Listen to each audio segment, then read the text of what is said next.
বলবেন কেন? এর কারণ আছে। এই হরিনাম মহাযজ্ঞ তো দান করা হয় জীবের মুক্তির জন্য, জগতের মঙ্গলের জন্য। এখন যখন চাপানো হয় দেখবে লেখা থাকে কি বিশ্ব শান্তি কামনা, মানে বিশ্বের জীবের শান্তির কামনার জন্য এই হরিনাম মহাযজ্ঞ দান করা হয়। কিন্তু বাবা এই যে জীবের শান্তির জন্য, জীবের মঙ্গলের জন্য, বিশ্বের মঙ্গলের জন্য যে হরিনাম যজ্ঞ দান করা হয়, একবার চিন্তা করুন, একবার বিচার করুন। আজ থেকে 10-15 বছর পূর্বে এই যে এত হরিনাম যজ্ঞ ছিল, আমার জানা মতে এত যজ্ঞ হয়নি। আমাদের সুনামগঞ্জ কিংবা এই সিলেট মৌলভীবাজার আগেও কীর্তন করেছি, আমার বিয়ের আগে কীর্তন করেছি, তখন ছোট ছিলাম। এত কীর্তন করি না, এত কীর্তন দেখিনি। কিন্তু এখন দেখা যাচ্ছে কি প্রতিটি গ্রামে গ্রামে, প্রতিটি ঘরে ঘরে কীর্তন শুরু হয়ে গিয়েছে। তাহলে আগে যে জীবের মঙ্গল হবে, উন্নতি হবে, শান্তি হবে, কিন্তু শান্তি আসছে আর অশান্তি বেড়ে গিয়েছে। বলে কেন এত টাকা খরচা করছি, এত কীর্তন হচ্ছে জগতে, এত কীর্তনীয় হয়েছে, এত কমিটি হয়েছে, কিন্তু তবু শান্তি হচ্ছে না। কেন? শান্তির জায়গায় যদি পৌঁছাতে না পারে আমাদের শান্তি হবে না, অশান্তি বেরিয়ে যাবে। আর সেই অশান্তির জন্যই আমার চৈতন্য মহাপ্রভু এই দেশ ছেড়ে চলে গিয়েছে। আমাদের চৈতন্য মহাপ্রভু সিলেটে এসেছিলেন, শ্রীহট্টে উনি মাতৃগর্ভে এসেছিলেন, কিন্তু উনি ভূমিষ্ঠ হয়েছেন কোথায়? নবদ্বীপে। তো কেন কথাটা বললাম? কারণ আমি কালকে আসার পরে আমার কমিটির দাদা বললেন যে এই যে অভিষেক কীর্তনে দামাইলে গাওয়ার জন্য, তাই তো? দামাইলের ভক্ত কারা কারা আছেন দেখি?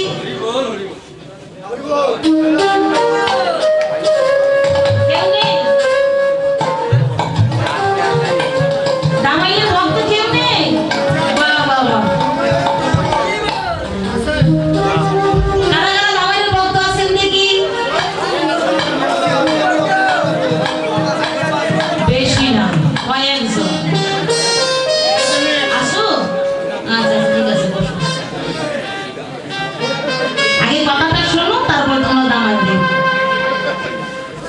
কেন বললাম? এখানে কিন্তু অনেক দামের ভক্ত আছেন, কিন্তু বয়ে হাত তুলছেন না। আচ্ছা শোনো, আমাদেরকে জানতে হবে এটা রাগের বিষয় নয়, অভিমানের বিষয় নয়। কারণ আস্তে আস্তে অভিসার মানে নেচে গেই দামাই গাওয়ার মানে। অভিসার অর্থাৎ প্রেম, ভক্তি, অনুরাগ। অনুরাগ কি? আমার গোবিন্দকে ভালোবাসতে হলে জগতে কি সারতে হয়, গোবিন্দকে যারা ভালোবাসে তাদের দশা কেমন হয়, অনুরাগ কেমন থাকতে হয়, কতটুকু অন্তরে অনুরাগ থাকলে গোবিন্দকে পাওয়া যায়, সেটাই আমরা অভিসারে আস্বাদন করি। কিন্তু দেখা যায় বাবা এই যে দামাই, আসলে কীর্তন বলতে কীর্তনে কোনো দামাইলে নেই, বাউল নয়। কেন?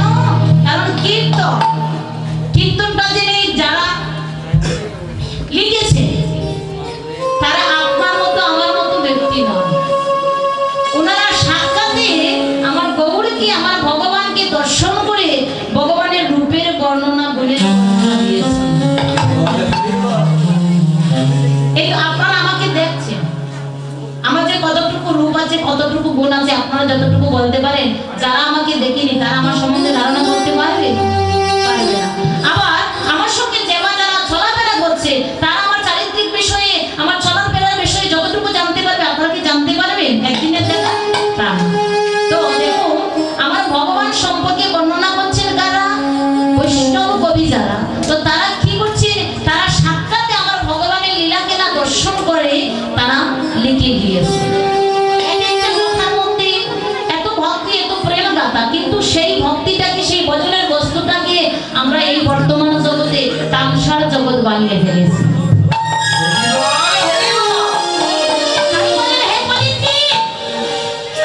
এই ভজনের বস্তুটাকে তোমরা তামসার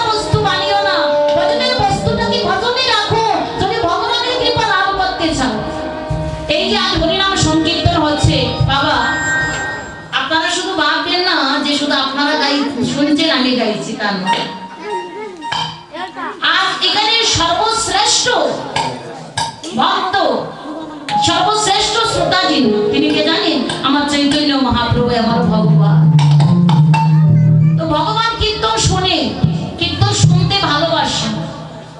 তবে হ্যাঁ, ভগবান শুনতে যা ভালোবাসেন তার বিরুদ্ধে যদি আমরা কথা বলি, ভগবান যে বিধান দিয়েছেন, যে আইন দিয়েছেন, সেই আইনের বাইরে যদি কথা বলি, বিধানের বাইরে যদি কথা বলি, আমাদের অপরাধ হবে না? কথা যদি বলি, আন কথা বলি, আ কথা বলি, কো কথা বলি, আমাদের তো অপরাধ হবে। এক একটা জায়গার এক একটা সীমাবদ্ধতা আছে। এই সীমার মধ্যে আমাদেরকে কথা বলতে হয়, সীমার মধ্যে তাল দিতে হয়। এই যে দামাইটা বা বাউলটা, এটা কোনো কীর্তনের বস্তু নয়। এটা কেন করা হয় জানেন? এটা যুবকদেরকে উশৃঙ্খল করে দেওয়ার জন্য, যুবকদেরকে ধ্বংস করে দেওয়ার জন্য। ভাবে না যে আজকে আমি কীর্তন করলাম, 2 ঘন্টা 3 ঘন্টা 4 ঘন্টা কীর্তন করলাম, আমি দামাইটা গাইতে চাইলে পারবো। কারণ দামাইয়ের দেশে জন্ম আমার।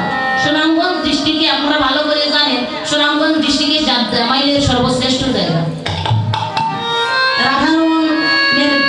প্রতাপ রঞ্জন, এই যে বাউল শিল্পী এবং নামাইলের শিল্পী যারা, এরা সুনামগঞ্জে অনেক বড় বড় শিল্পী আছে। কিন্তু আমি তো আমার গাইতে পারি না এমন কথা নয় না। আমি যখন ছোটবেলা গান শিখেছিলাম, যখন কথা বলতে পারি না, তখনই আমি দামাইল গাইছি। কিন্তু কীর্তন জগতে দামাইল আমি গাইব না। কেন? একটা দামাইলের জগৎ না, এটা হচ্ছে কীর্তনের জগৎ। দামাইল যদি গাইতে হয় গাও, অসুবিধা নেই, তবে আলাদা আসরে, কীর্তনে নয়। কারণ এতে অপরাধ আছে। এখন দেখতে পাই বর্তমানে অভিসারে কি জানেন? অভিসারে শুরু করে দিয়ে তারা সামরূপ গায়, জলরূপ গান, আবার বাঁশিও গান, খেদো গান, যার যা মনে চায় সে তাই গায়। এটার নাম কি? কীর্তন। তা আমি যুবক ভাইদেরকে বিনতি করে বলবো, একটা কথা বলে যে কলিকের সুখের চেয়ে চিরস্থায়ী দুঃখ ভালো। কলিকের জন্য আপনারা একটা গান গাইবে, আনন্দ করবেন, কিন্তু এই আনন্দের বিনিময়ে আপনাকে কতটুকু কষ্ট পেতে হবে, কতটুকু পাপের ভার বহন করতে হবে, কতটুকু অপরাধ হবে, সেটা একবার চিন্তা করবেন। তাই আমি আপনাদেরকে অনুরোধ করবো, অন্তত কীর্তন জগতে আপনারা কোনো কীর্তনিয়াকে দামাইল গাইতে অনুরোধ করবেন না। এবং কোনো কীর্তনিয়া যদি অভিসারে এসে দামাইল গায়, বা কীর্তনে শুধু অভিসার নয়, যে কোনো আসরে যদি দামাইল গায়, আপনারা এর প্রতিবাদ করবেন। এই দুটোর আসর আলাদা, কীর্তনে নয়। আপনাদেরকে অনুরোধ করবো, আপনারা দামাইল গাইতে অনুরোধ করবেন না কাউকে, এবং দামাইল গাইতে দেবেন না। এতে কি হবে? আপনার মঙ্গল হবে, আমার মঙ্গল হবে, জগতের মঙ্গল হবে, জীবের মঙ্গল হবে।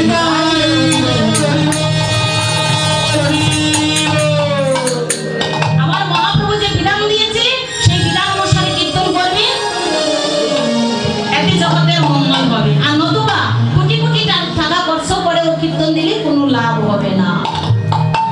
তো দেখুন, আমার চৈতন্য মহাপ্রভু এই জীবের প্রতি কৃপা করে এসেছেন এই নবদ্বীপে।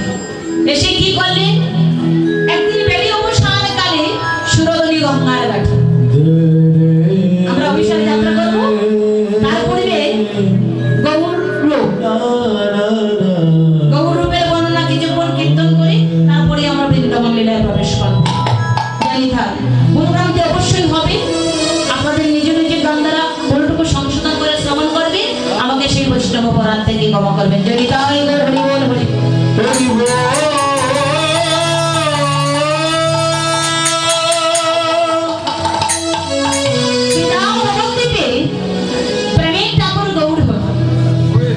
কোথায় আসলেন? সুরধনী গঙ্গার তীরে। হরিনাম নিয়ে খেলা হচ্ছে, হরিনামের খেলা, প্রেমের খেলা খেলছেন, হরিনাম নিয়ে প্রেম নিয়ে মাখামাখি। ঠিক সেই সময়ে নবদ্বীপের কোনো এক নাগরী সুরধনী গঙ্গার ঘাটে জল আনতে গেলেন। এই বৈষ্ণব কবি বাবা দিলেন, ওরে নদী নাগরী নিয়েছে গাগরী, চলিলেন সুরধনী।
গঙ্গার ঘাটে জল আনতে গেলেন, কিন্তু জল আনতে গেলেন বটে, জল ভরা তার হলো না। কেন?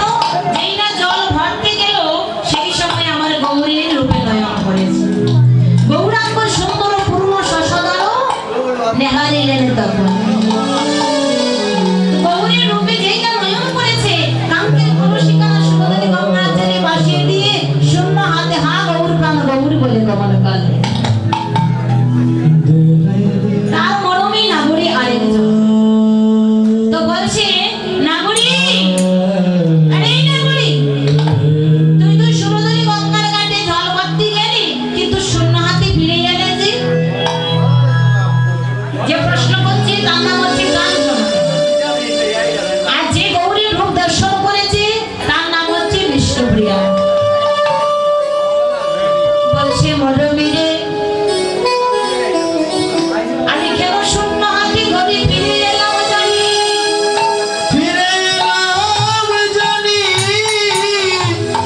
আজ সুরধনী গঙ্গার কাছে গিয়ে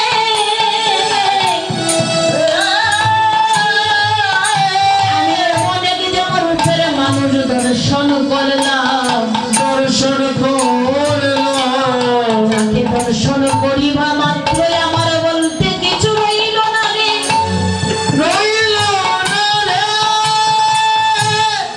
আমার বলতে যাহা ছিল আমি সকলই সেই রূপের মানুষটার চরণে সমর্পণ করে দিলাম।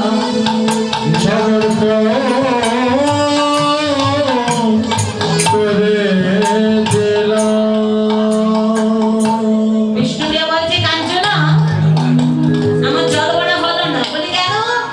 জল ভরতে গিয়ে এমনই এক রূপের মানুষ দেখলাম, তাকে দেখা মাত্রই আমি সেই জলের কথা বললে দিলাম। তাই বলি, কাঞ্চনা রে, কলসি লইয়া জলের লাগিয়া, কলসি লইয়া জলের লাগিয়া, কলসি লইয়া জলের লাগিয়া, সখী কলসি লইয়া জলের লাগিয়া, গেলাম কি খালে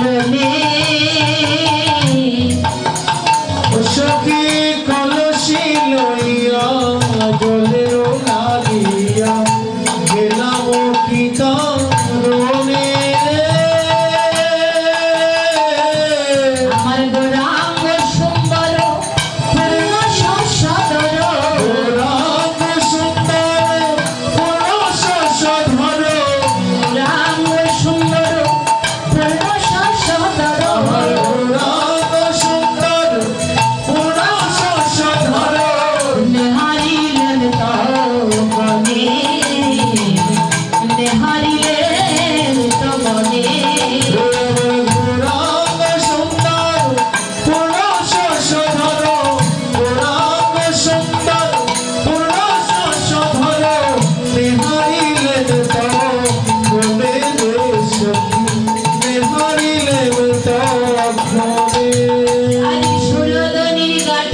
চাঁদ কোথায় থাকে?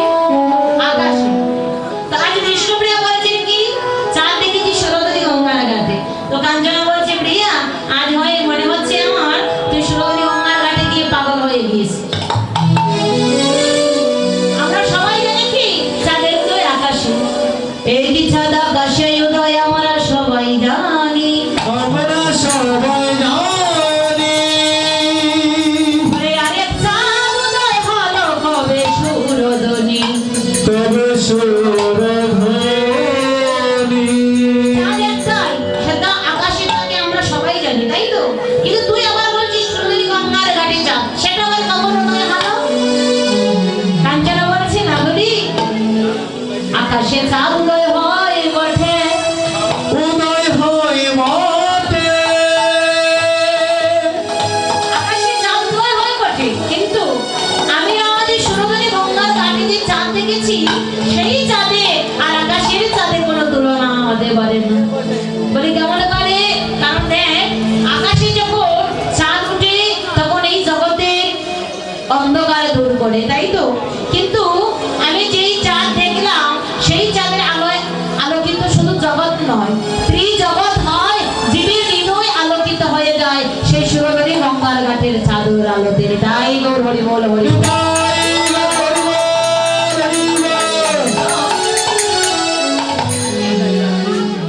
কাঞ্চনা গগনের চাঁদ সুরধনী গঙ্গার ঘাটে যে চাঁদ উদয় হয়েছে, গগনের চাঁদ সুরধনী গঙ্গার ঘাটের চাঁদকে দেখে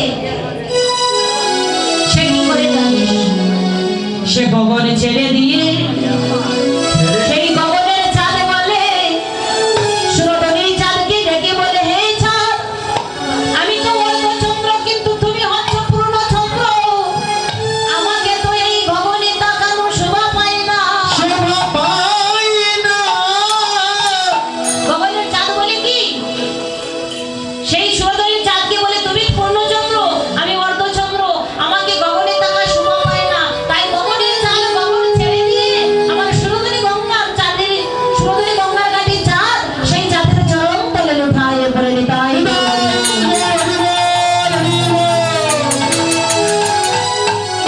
দেখিয়া সেই চাঁদ শশী লাজে গগনের চাঁদ পড়িল কষি।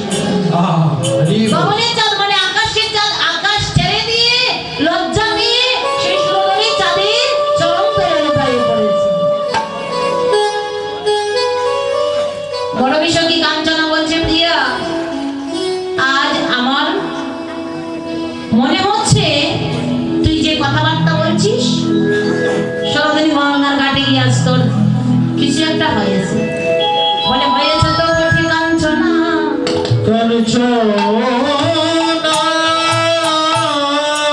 কেননা আমি সুরধনী গঙ্গার ঘাটে গিয়ে এমন একজনকে দর্শন করলাম যাকে দেখা মাত্র আমার নয় জগতে যেই দেখে যেই দর্শন করে তারই কিছু না কিছু হয়। তাদের কেমন দশা হয় জানিস? যারা একবার সুরধনী গঙ্গার ঘাটের চাঁদকে দেখে তাদের মান গুণমান সবকিছু হারিয়ে শূন্য হাতে ধরে ফিরে আসে। যার কথা বলছেন সে মানুষটি কি? বলে সোনার মানুষ কে? আমার গৌর হরি সচিন নন্দন গৌর হরি। তাই বিষ্ণুপ্রিয়া বলছে শোন কাঞ্চনা আমি যাকে দেখলাম সে কে জানিস? তবে শোনে নে সে যে সচির সুন্দর গৌরাঙ্গ সুন্দর লাগিল নয়ন ফলে। সে যে সচিল কুমার গৌরাঙ্গ সুন্দর লাগিল নয়ন ফলে। সে যে সচির সুন্দর গৌরাঙ্গ সুন্দর লাগিল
বলছি কেন একটু বাড়াই দেন।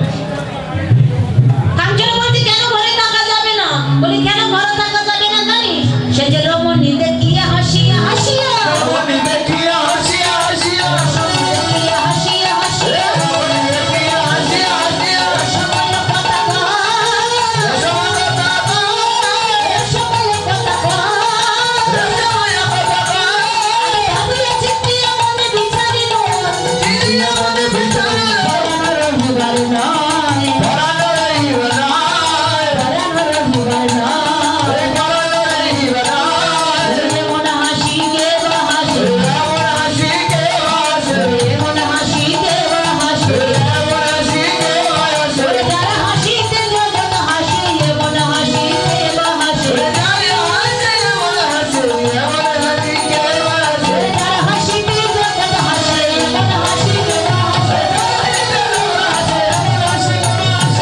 যার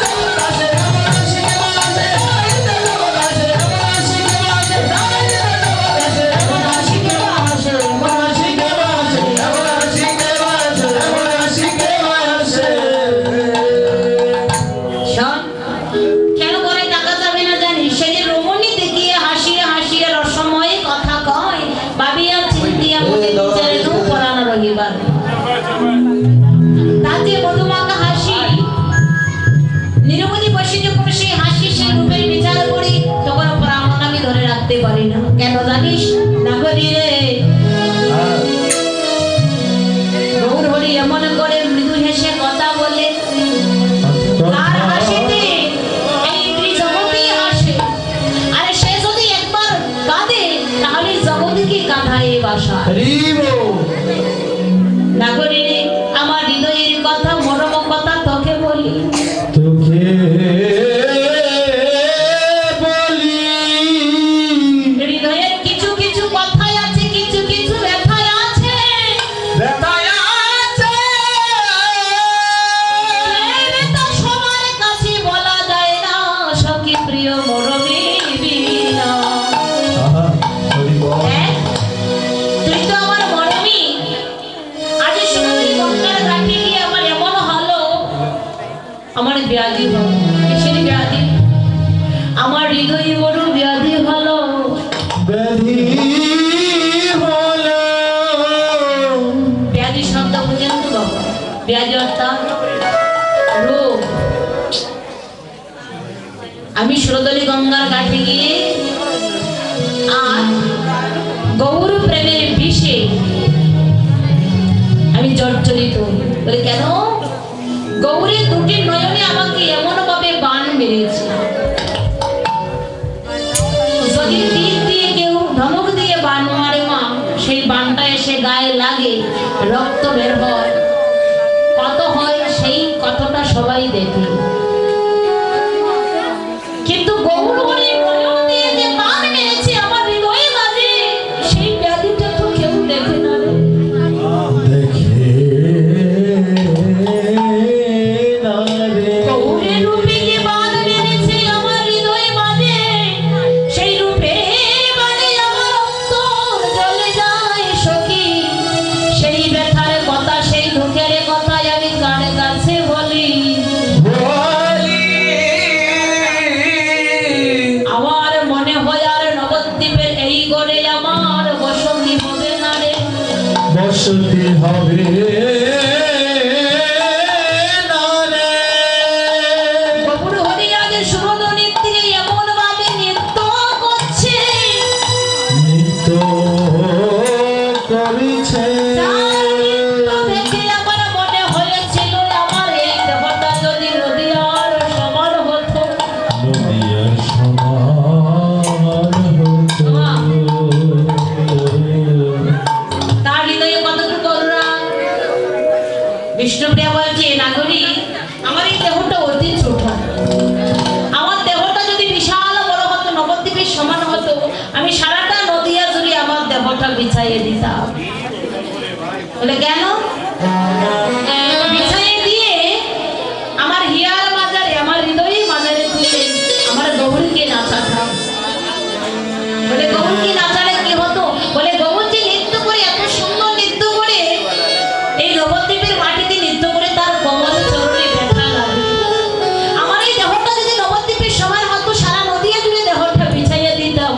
আমার হিয়ার মাঝারে গৌর নাচত আমার হিয়ার মাঝারে